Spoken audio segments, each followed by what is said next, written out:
Can you swim with a stoma? Can you be intimate with a stoma? Can you fly in a plane, lift weights, or even sleep normally with 2 stoma bags hanging off your stomach? Every single one of these questions get asked online thousands of times a month, and every single answer that I've found is either answered by a medical professional, a stoma nurse, or a company trying to sell their product, which sometimes are a little bit boring, or sometimes a little bit salesy. So as someone with 2 stomas, I thought I'd answer these questions today properly, honestly, and with no brochure language. Just a little context if you're new, I'm Tommy, I have 2 stomas, and this channel is basically me figuring out real life with them so you don't have to guess. So let's go straight down the list. Number 1, can you swim with a stoma? Short answer, yes. The long answer, and the information you probably want to know: what happens in the water? How does the bag stay stuck to you? Does it flap around? When I first got in a pool, I was convinced that the bag was just gonna come off and then float to the top, which did not happen, thankfully. What I've heard is that the adhesives on a stoma bag actually get a little bit stronger when they're submerged in water. You'll find this if you've ever had a shower with a stoma bag on and then dried off, and then later in the day when you try to remove it, it's actually harder than if you hadn't swum in the first place. So the adhesives that are made for the bags are meant to be submerged in water. One little caveat is, I have heard of some scenarios of salt water reacting badly with some adhesives. So the sea, basically. Doesn't mean that you can't swim in the sea. I swim in the sea, it's fine. What I would do for your first time in the sea is I would bring a spare bag with you, go for a little dip, and see if the bag starts lifting, well, the plate, see if that starts lifting. If it starts lifting, then you know that adhesive probably isn't great with salt water, and you can go change the bag at public toilets or something. You only need to do this once to figure it out. If it doesn't react well with salt water, you can always change the bag that you use. So if you love swimming in the sea, then you can change your bag. You don't have to live with it. So for first time nerves, I would bring a little beach bag with you with everything that you need to comfortably change your stoma bag, and make sure it's got a public toilet or a restaurant nearby that you can swap things over if it doesn't work out well. However, I've never had this issue. I haven't heard of anyone directly having this issue, so you should be fine. I would just empty the bag before swimming as well, if you can. You don't have to. It's more, if it's got any air trapped in it, it might be a little bit floaty, but I've not had this issue, just a little tip. So yes, you can swim with a stoma bag. It feels weird, the first dip that you have, and it's up to you whether you want to go shirtless or not. You might not have the body confidence yet. I go back and forth, but the bag itself should be fine. Another question that gets asked a lot is, can you exercise or lift weights? The answer is yes, but if done safely. As you might have heard, if you've not heard, then this is important.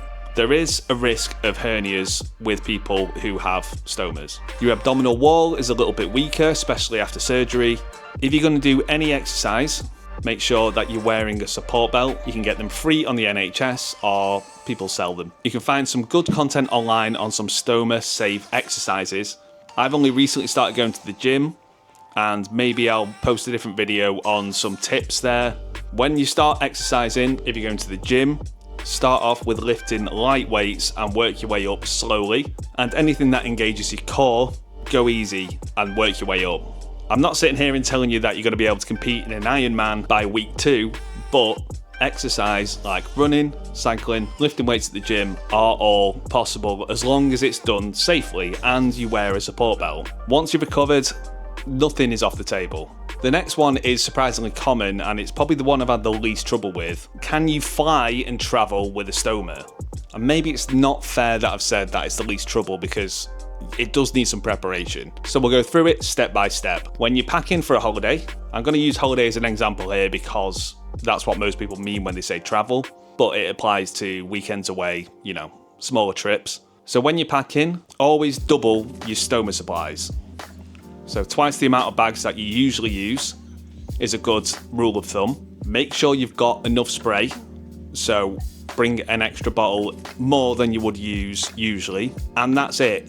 The only reason why I say this is you don't want to run out on holiday, because I have done that. I brought the exact amount that I needed for the holiday, and I had to go and buy some stoma bags from a Spanish pharmacy, which was horrendously expensive, and they were the see-through ones, which didn't look very nice. Once you're packed, you go to the airport, unless you're driving, but when you're going to an airport, you can go through an assisted lane. You get, have I got it here? You can get a sunflower lanyard, and that gives you access to the assistance lane. You don't have to tell them what disability you have. You should just be able to walk through without any questions.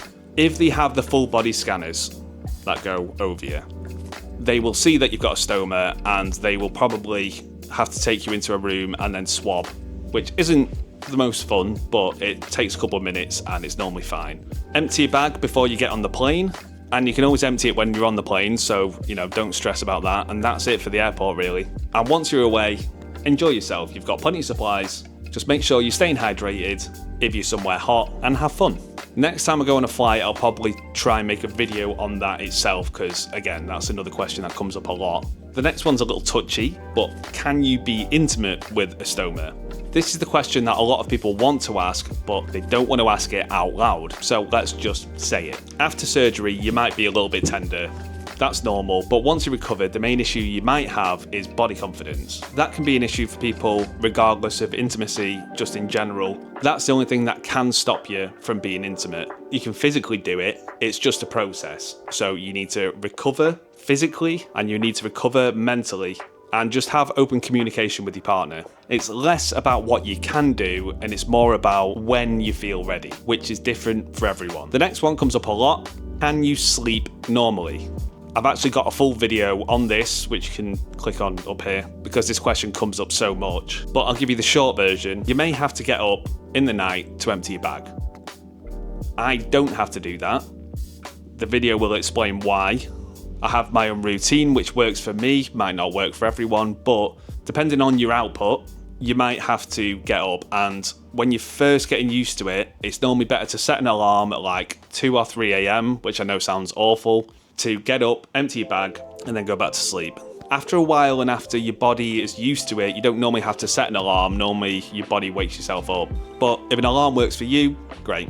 Again, you might not have to do this. Try the routine in the other video, see if that helps you. But for the first however many months, I was setting an alarm and it wasn't that bad. Maybe just go to bed a little bit earlier so you make sure you've got enough sleep. The next one is, can you eat whatever you want? And I need to be careful here, because I want to say yes, because I pretty much do. But there are some risks with it. The thing you need to look out for mostly are blockages. There's quite a few lists online of foods that can cause blockages. It doesn't mean you can't eat them ever again. It just means when you're trialing food, once you first bring in a normal diet back, which can sometimes be nice after the restricted diet you have with ulcerative colitis or Crohn's disease, you need to phase in the high-risk foods slowly, and with everything, it's more about how you chew it as opposed to what you're eating. So chew the hell out of all of your food. It's trial and error. I've not found a food that I can't eat yet, but everyone is different, and if it doesn't work for you, that's fine, and it's normal. It can happen. So can you swim? Can you lift? Can you fly? Can you be intimate? And can you sleep and eat normally with a stoma? Basically, yes to all of it. There are some things to be aware of, but yes, it can just take a little bit longer to make it feel normal, and sometimes it takes longer than people tell you. Comment on which one of these you'd like a full dedicated video to. The next one I'll actually make based on the comments, whichever gets the most requests. And if this helped you, please subscribe. I'm doing a lot more of these kind of videos, and I've got a lot of adventure style videos coming up in the future. I'll see you in the next one.